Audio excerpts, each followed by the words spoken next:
चलिए स्टार्ट करते हैं, नया टॉपिक स्टार्ट कर रहे हैं।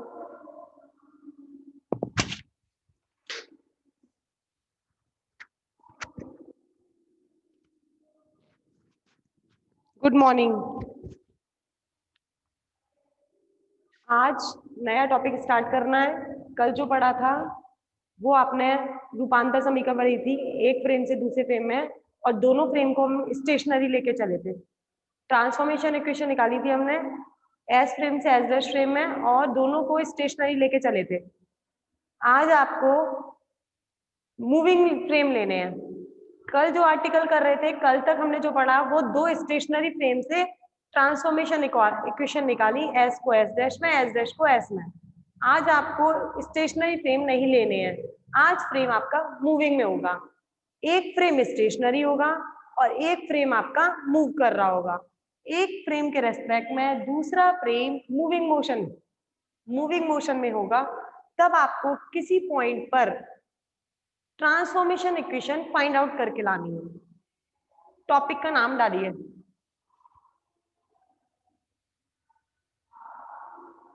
Galilean transformation.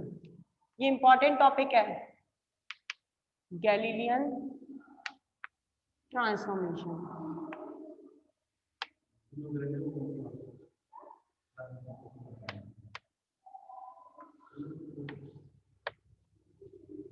टॉपिक का नाम है गैलीलियन ट्रांसफॉर्मेशन, या इसको दूसरा टॉपिक बोलते हैं ट्रांसफॉर्मेशन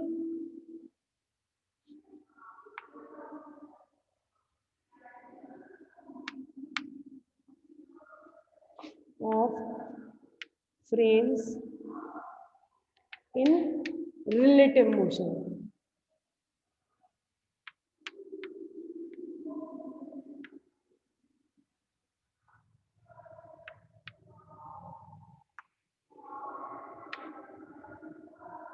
या तो गैलीलियन ट्रांसफॉर्मेशन के नाम से मिलता है ये टॉपिक, या transformation of frame in relative motion.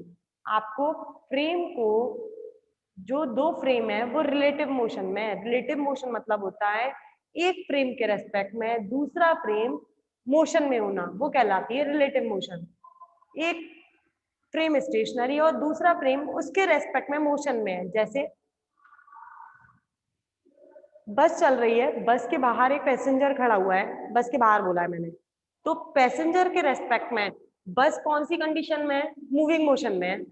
तो जो पैसेंजर है वो तो आपका एक फ्रेम हो गया, बस दूसरी फ्रेम हो गई।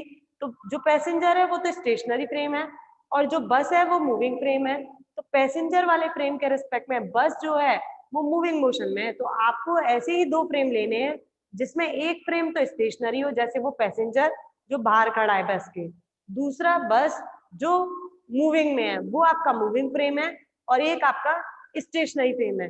पैसेंजर और बस के बीच में जो मोशन कहलाएगी वो कहलाएगी रिलेटिव मोशन। रिलेटिव मोशन मतलब होता है एक फ्रेम के रेस्पेक्ट में दूसरे फ्रेम का मोशन में होना, वो कहलाती है रिलेटिव मोशन। एक पैसेंजर, एक आपका फ्रेम स्टेशनरी है, दूसरा आपका उसी स्टेशनरी फ्रेम के रेस्पेक्ट में मूविंग में है, तो वो कहलाती है रिलेटिव मोशन। अब आपको रिलेटिव मोशन में ट्रांसफॉर्मेशन इक्वेशन निकालनी है। कल तक जो निकाला वो आपने स्टेशनरी फ्रेम के रेस्पेक्ट में ट्रांसफॉर्मेशन इक्वेशन निकाली। आज आपको मूविंग फ्रेमों के रेस्पेक्ट में क्या निकालनी है, ट्रांसफॉर्मेशन इक्वेशन। और जो मूविंग फ्रेम के रेस्पेक्ट में ट्रांसफॉर्मेशन इक्वेशन निकलवाई थी वो साइंटिस्ट थे गैलीलियो, इसलिए इसको नाम दिया जाता है गैलीलियन ट्रांसफॉर्मेशन। इसका दूसरा नाम गैलीलियन ट्रांसफॉर्मेशन इसलिए पड़ा है क्योंकि जो गैलीलियो साइंटिस्ट थे उन्होंने ही बताया था कि अगर एक फ्रेम से दूसरा फ्रेम, जरूरी नहीं है कि दोनों फ्रेम स्टेशनरी होकर ही हम ट्रांसफॉर्मेशन इक्वेशन फाइंड आउट कर सकते हैं। अगर एक फ्रेम स्टेशनरी है और दूसरा फ्रेम उसी स्टेशनरी फ्रेम के रेस्पेक्ट में मूविंग है, तब भी आप फ्रेमों का ट्रांसफॉर्मेशन कर सकते हैं। और वो ये वाला जो स्टेटमेंट है वो देने वाले कौन थे साइंटिस्ट? गैलीलियो। इसलिए इस रिलेटिव मोशन के फ्रेमों का ट्रांसफॉर्मेशन दूसरे नाम से भी जाना जाता है, गैलीलियन ट्रांसफॉर्मेशन के नाम से। पेपर में जो वो ज्यादातर आपको गैलीलियन ट्रांसफॉर्मेशन के नाम से ये टॉपिक मिलता है कि गैलीलियन ट्रांसफॉर्मेशन होता क्या है। अगर इस नाम से दे दिया रिलेटिव मोशन के नाम से तो आप पहचान जाएंगे कि एक फ्रेम मूविंग है एक फ्रेम स्टेशनरी है, तो आप पहचान जाएंगे ये तो वो वाला है मूविंग मोशन वाला। लेकिन गैलीलियन ट्रांसफॉर्मेशन के नाम से बच्चे कंफ्यूज हो जाते हैं कि हम स्टेशनरी फ्रेम का पूछ रहा है या रिलेटिव मोशन का पूछ रहा है।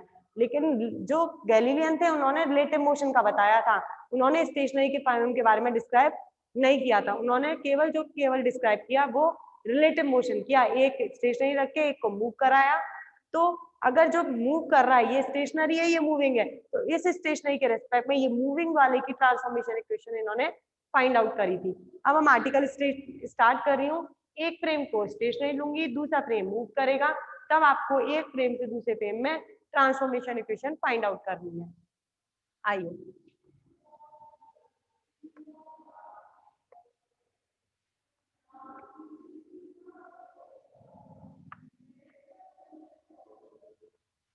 ये फर्स्ट फ्रेम है, इसके कोऑर्डिनेट है एक्स वाई जेड और इसको बोलते हैं हम एस फ्रेम।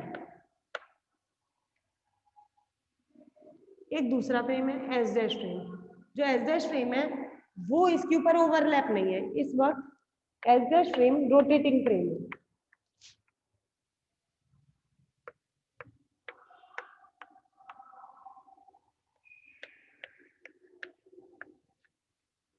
ये एक्स डैश है, ये वाई डैश है, ये जेड डैश है।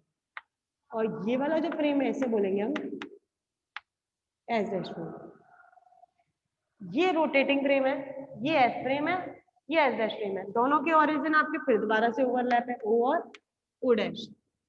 जब एक फ्रेम मूविंग में आएगा तो मतलब टाइम के रिस्पेक्ट में चेंज आएगा। अगर कोई फ्रेम मूविंग हो जाता है तो टाइम क्या होता है? चेंज होने लगता है, क्योंकि वेलोसिटी आ जाती है। वेलोसिटी का आने का मतलब टाइम के रिस्पेक्ट में उसकी पोजीशन में क्या आ रहा है? चेंज आ रहा है। अभी ये दोनों फ्रेम एक दूसरे के ऊपर ओवरलैप है, ओवर मतलब ओरिजिन इनके ओवरलैप है, और एक फ्रेम आपका स्टेशनरी, दूसरा फ्रेम भी स्टेशनरी है। दोनों फ्रेम स्टेशनरी है अभी।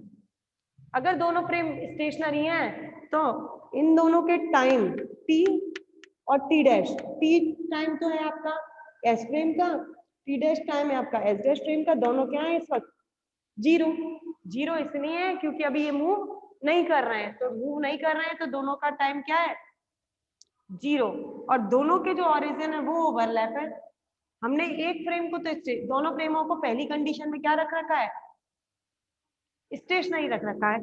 और लेकिन आपने एस फ्रेम और एस डैश फ्रेम को एक दूसरे के रेस्पेक्ट में रोटेट करके स्टॉप कर दिया है। मतलब आपने इस वाले फ्रेम को इसके ऊपर से ओवरलैप ना करके आपने क्या कर लिया? थोड़ा सा घुमा के इसे भी स्टेशनरी बना दिया है, इसे भी स्टेशनरी बना दिया है। और टाइम क्या रहेगा दोनों का? जीरो, क्योंकि अभी फिगर फर्स्ट जो बनाया है वो स्टेशनरी फ्रेम का है। दोनों स्टेशनरी है इसलिए टाइम का कोई रोल नहीं होगा। टाइम की वैल्यू क्या रहेगी इसके अंदर? जीरो। टाइम चेंज तब होगा जब मैं एक फ्रेम को स्टेशनरी करके दूसरे फ्रेम को मूविंग में लाऊंगी, तब टाइम की वैल्यू आपकी जीरो ना होके चेंज होने लग जाएगी। इसको डालिए फिगर फर्स्ट। ये आपका फिगर फर्स्ट है। अब दूसरा फिगर बना रहे हैं। दूसरे फ्रेम में क्या करेंगे? आपका जो एक फ्रेम तो स्टेशनरी रहेगा और दूसरा फ्रेम क्या करने लगेगा? मूव होने लगेगा। अब देखिए जरा, फिगर सेकंड बना रही हूँ।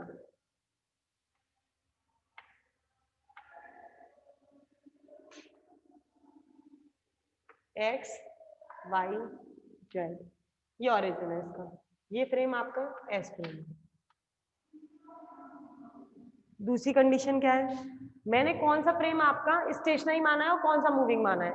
मैंने एस फ्रेम को तो स्टेशनरी रहने दिया और मूव जो करा दिया वो किस फ्रेम को करा दिया, एस डैश फ्रेम को, एस डैश फ्रेम मूव हो जाएगा। अब ये घुमा हुआ है तो इसी पोजीशन में आगे बढ़ने लगेगा, तो ये ओरिजिन हो जाएगा। ओरिजिन होने से ये एक्स डैश हो जाएगा।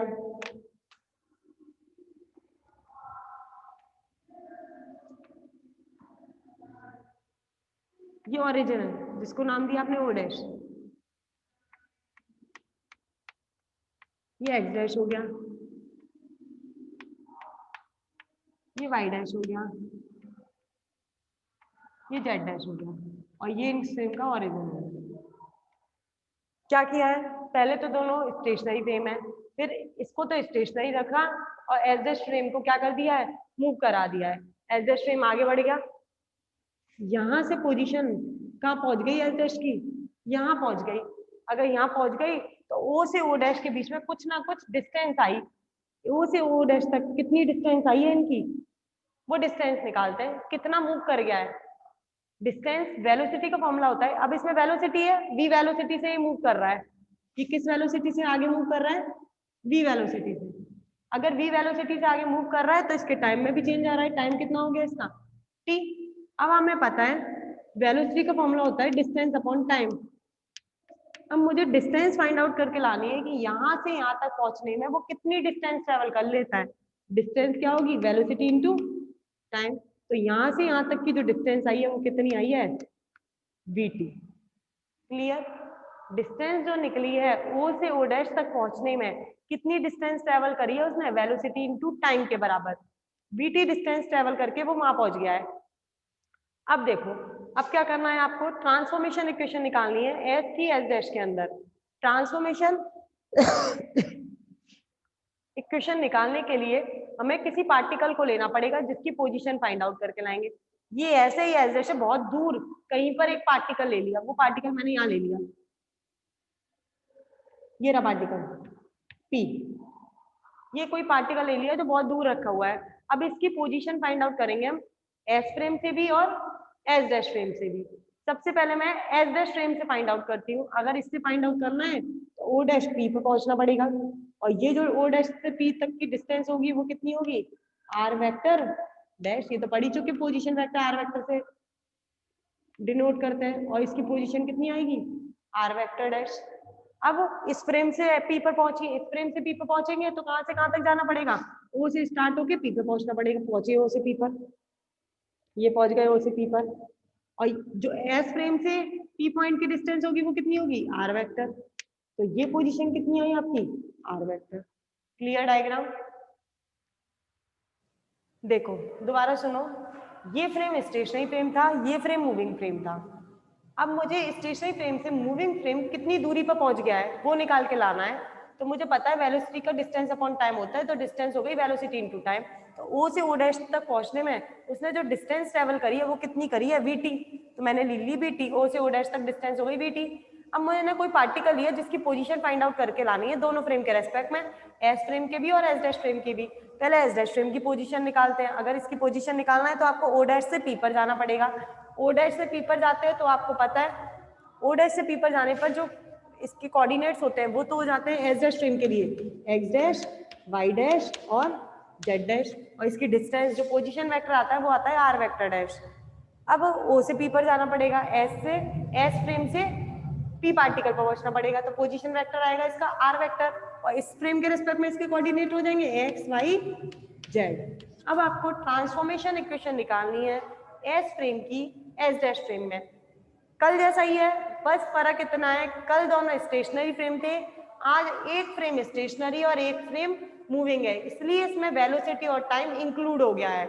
इंक्लूड वेलोसिटी और टाइम क्यों हुआ, क्योंकि कल तक नहीं था वेलोसिटी और टाइम, क्योंकि कल दोनों स्टेशनरी फ्रेम थे। आज का वेलोसिटी और टाइम का आना क्यों आना है, क्योंकि हमने एक फ्रेम को मूविंग कर दिया। जब फ्रेम मूविंग हो जाता है तो उसके अंदर वेलोसिटी अपने आप पैदा हो जाती है। वेलोसिटी जो होती है वो टाइम पर डिपेंड करती है, जैसे जैसे टाइम बढ़ता जाता है वेलोसिटी की वैल्यू भी बढ़ती जाती है, और जैसे जैसे वेलोसिटी आगे बढ़ रही है तो आपको डिस्टेंस निकालना है ओ से ओ डैश तक पहुंचने में कितना डिस्टेंस ट्रेवल करी। तो डिस्टेंस किसके बराबर होता है, वेलोसिटी इनटू टाइम के बराबर। तो v इंटू टी जो निकली वो दोनों फ्रेमों के रेस्पेक्ट में डिस्टेंस है, और कल जो ली थी इसकी डिस्टेंस वो ली थी कल r0, कल r0 ली थी क्योंकि दोनों स्टेशनरी फ्रेम थे। आज एक फ्रेम मूविंग है और एक फ्रेम स्टेशनरी, तो इनमें वेलोसिटी है, इसलिए आज r0 ना लेके वेलोसिटी इनटू टाइम ली गई है इनकी डिस्टेंस। क्लियर? स्क्रीनशॉट लीजिए इसका।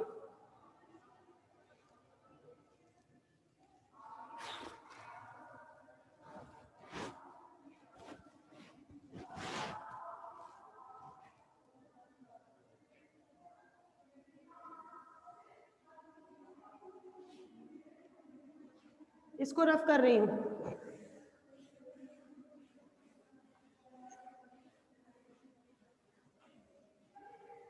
अब देखिए, अब इस डायग्राम में फिर दोबारा से आपका एक ट्रायंगल बन रहा है ओ dash P.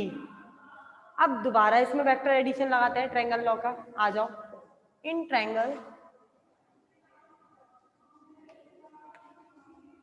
O dash P, triangle law of vector addition.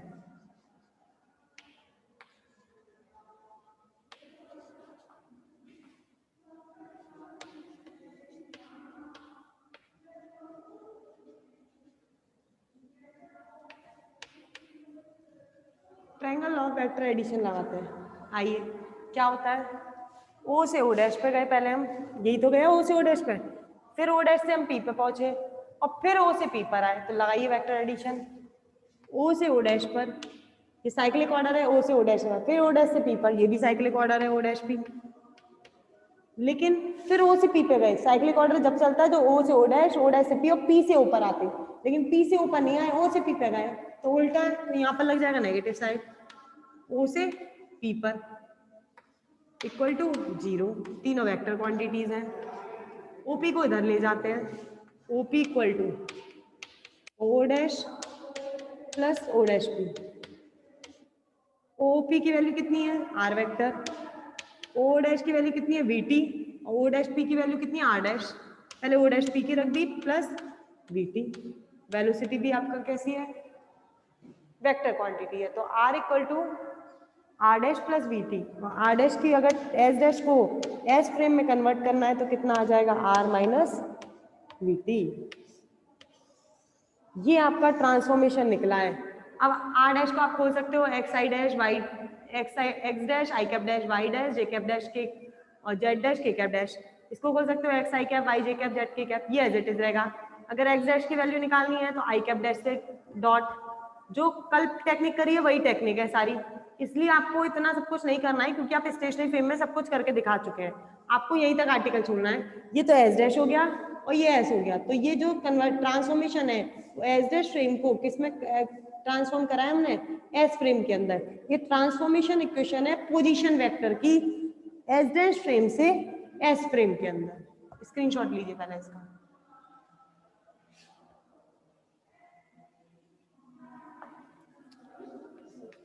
This equation is known as transformation equation of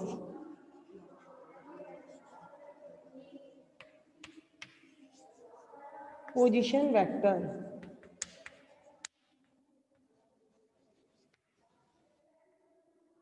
ये इक्वेशन ट्रांसफॉर्मेशन इक्वेशन कहलाती है पोजीशन वेक्टर की।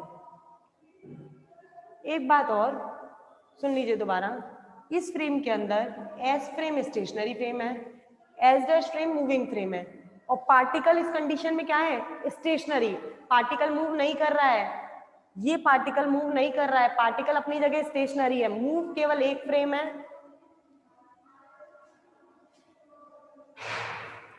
ट्रांसफॉर्मेशन इक्वेशन ऑफ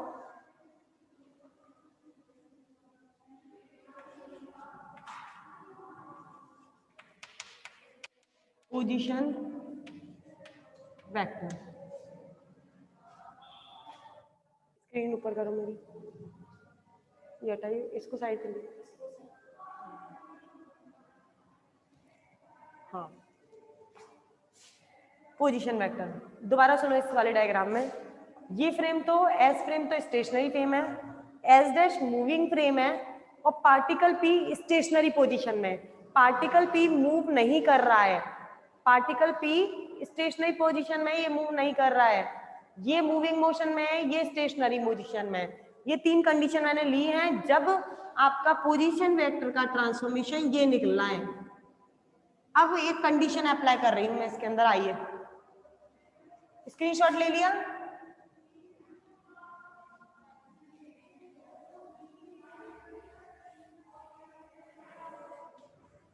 अब मैंने क्या किया इसके अंदर, अभी तक हम लेके चले थे कि एस फ्रेम स्टेशनरी फ्रेम है, S dash frame moving frame है और पार्टिकल पी स्टेशनरी पोजीशन में। अब क्या करती हूं मैं, पार्टिकल पी को भी मूविंग कर देती हूँ। एस डैश फ्रेम तो मूविंग में था ही पहले से ही, लेकिन पार्टिकल पी स्टेशनरी था। तब हमारी जो ट्रांसफॉर्मेशन इक्वेशन निकली थी वो निकली थी आर वेक्टर डैश बराबर R vector minus V T, ये निकली थी। ये कब निकली थी, जब as particle P stationary position में था। अब मैंने क्या करा, इस पार्टिकल पी को भी मूविंग कर दिया। इफ मूविंग कर रही हूं particle P is in moving condition, अगर पार्टिकल पी मूविंग कंडीशन में आ जाए, यदि हम पार्टिकल को भी मूविंग कर दें, अगर पार्टिकल मूविंग हो जाएगा तो इसका मतलब एस डैश फ्रेम भी मूविंग रहेगा और पार्टिकल पी भी मूविंग रहेगा। स्टेशनरी कौन सा फ्रेम रहेगा, केवल S frame. R vector dash ये पोजीशन वेक्टर है, पोजीशन वेक्टर है कौन से फ्रेम का, एस डैश फ्रेम का। आर वेक्टर पोजीशन वेक्टर है कौन से फ्रेम का, एस फ्रेम का। आर वेक्टर डैश तो पोजीशन वेक्टर है मूविंग फ्रेम का, एस डैश फ्रेम का है तो मतलब मूविंग फ्रेम का है। आर वेक्टर पोजीशन वेक्टर है एस फ्रेम का तो मतलब स्टेशनरी फ्रेम का। ये पोजीशन वेक्टर है मूविंग फ्रेम का, ये पोजीशन वेक्टर है स्टेशनरी फ्रेम का।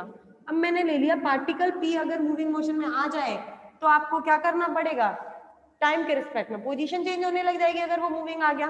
अगर ये मूविंग चलता चला जाए पार्टिकल पी भी, अगर ये चलता चला जाए तो ये डिस्टेंस भी क्या होती जाएगी, बढ़ती जाएगी। ये डिस्टेंस भी क्या होती जाएगी, बढ़ती जाएगी। तो मतलब अगर पार्टिकल पी मूविंग कंडीशन में आ जाता है तो टाइम के रेस्पेक्ट में पार्टिकल पी की पोजीशन चेंज हो रही है। अगर पार्टिकल पी की पोजीशन चेंज हो रही है टाइम के रेस्पेक्ट में तो आर वेक्टर की वैल्यू भी बढ़ जाएगी क्योंकि पार्टिकल पी दूर चले जाएगा। आर डैश की वैल्यू भी बढ़ जाएगी क्योंकि पार्टिकल पी दूर जाता जाएगा। तो इसका मतलब दोनों आर के अंदर चेंज आने लग जाएगा, टाइम के रिस्पेक्ट में दोनों के आरों के अंदर चेंज आने लग जाएगा। दोनों आर में वेलोसिटी आ जाएगी और वेलोसिटी आते ही पोजीशन क्या हो जाएगी, चेंज हो जाएगी। टाइम के रिस्पेक्ट में पोजीशन में चेंज आना अगर कब होगी, टाइम के रिस्पेक्ट में पोजीशन चेंज जब पार्टिकल भी आपका मूविंग कंडीशन में आ जाए। अगर मूविंग कंडीशन में आ जाता है तो अब ये इक्वेशन नहीं रहेगी, टाइम के रेस्पेक्ट में इनकी पोजीशन चेंज होगी। पोजीशन चेंज होती है तो टाइम के रेस्पेक्ट में पोजीशन चेंज कैसे करते हैं, डिफरेंशिएशन करके। D R vector dash over D T, इसकी पोजीशन चेंज कर रही हूँ टाइम के रिस्पेक्ट में क्योंकि पार्टिकल भी मूविंग कंडीशन में, मूविंग कंडीशन में आने से इनकी अब डिस्टेंसेस जो होंगी आर वेक्टर डैश और आर वेक्टर वो कांस्टेंट नहीं रहेंगी। अब इनका टाइम के रिस्पेक्ट में पोजीशन में चेंज आएगा, या तो बढ़ेंगी या कम होंगी वो बात अलग है। पार्टिकल कहाँ जा रहा है, या तो पास आएगा या दूर जाएगा। पास आएगा तो डिस्टेंस कम होगी, दूर जाएगा तो पोजीशन बढ़ेगी, लेकिन टाइम के रिस्पेक्ट में पोजीशन में जरूर चेंज आएगा। तो इसलिए क्या करना पड़ेगा, इनका डिफरेंशिएशन किसके रिस्पेक्ट में, टाइम के रिस्पेक्ट में। इसका करिए D R vector over D T minus ये वेलोसिटी किसकी वेलोसिटी है, इस पार्टिकल की। तो इस फंक्शन का भी क्या करना है, टाइम के रिस्पेक्ट में डिफरेंशिएशन। आओ जरा, D R over D T, D R over D T क्या होती है, वेलोसिटी, वेलोसिटी डैश में D R over D T velocity बिना डैश के माइनस ये टी है और ये आपका इसमें वी है। ये आपका आ गया वेलोसिटी ट्रांसफॉर्मेशन। अब आ जाओ जरा वेलोसिटी, ये वेलोसिटी कौन सी वेलोसिटी है, ये वेलोसिटी पार्टिकल की वेलोसिटी है with respect to S dash frame. ये वेलोसिटी पार्टिकल पी की वेलोसिटी है और डैश लग रहा है तो with respect to S dash frame के। ये वेलोसिटी पार्टिकल की वेलोसिटी है with respect to S frame stationary frame के। ये वेलोसिटी, ये किसकी वेलोसिटी है, ये आपका मूविंग फ्रेम की वेलोसिटी है with respect to S frame. ये आपकी वेलोसिटी पार्टिकल की वेलोसिटी नहीं है, ये वाली वेलोसिटी जो है वो आपकी इस फ्रेम की वेलोसिटी है। तीनों वेलोसिटी में डिफरेंस है। क्या क्या डिफरेंस है, अच्छे से सुन लो। ये जो पहली वेलोसिटी निकली है ये डैश की है, अगर डैश की है तो इसका मतलब ये जो निकली है वो इसको डिफरेंशिएशन करके निकली है। ये वाली वेलोसिटी पार्टिकल p की वेलोसिटी है विद रेस्पेक्ट टू डैश लग रहा है तो s डैश फ्रेम के लिए। जब पार्टिकल कौन सी कंडीशन में है, मूविंग कंडीशन में है। मूविंग में है तो वेलोसिटी आएगी। ये वेलोसिटी पार्टिकल p की वेलोसिटी है with respect to s frame, और ये वाली वेलोसिटी पार्टिकल की वेलोसिटी नहीं है। ये वेलोसिटी किसकी वेलोसिटी है, इस फ्रेम की वेलोसिटी है, क्योंकि ये फ्रेम भी किस में था, मूविंग में था। तो ये वाली वेलोसिटी इस फ्रेम की वेलोसिटी है। कौन से फ्रेम के रेस्पेक्ट में, स्टेशनरी फ्रेम के रेस्पेक्ट में, एस फ्रेम के रेस्पेक्ट में। तीनों वी में डिफरेंस समझ में आ गया। तीनों वी कौन से हैं, ये पार्टिकल, ये भी पार्टिकल और ये फ्रेम, ये तीनों अलग अलग चीजें हैं। रीजॉइन करिए। थक गई मैं।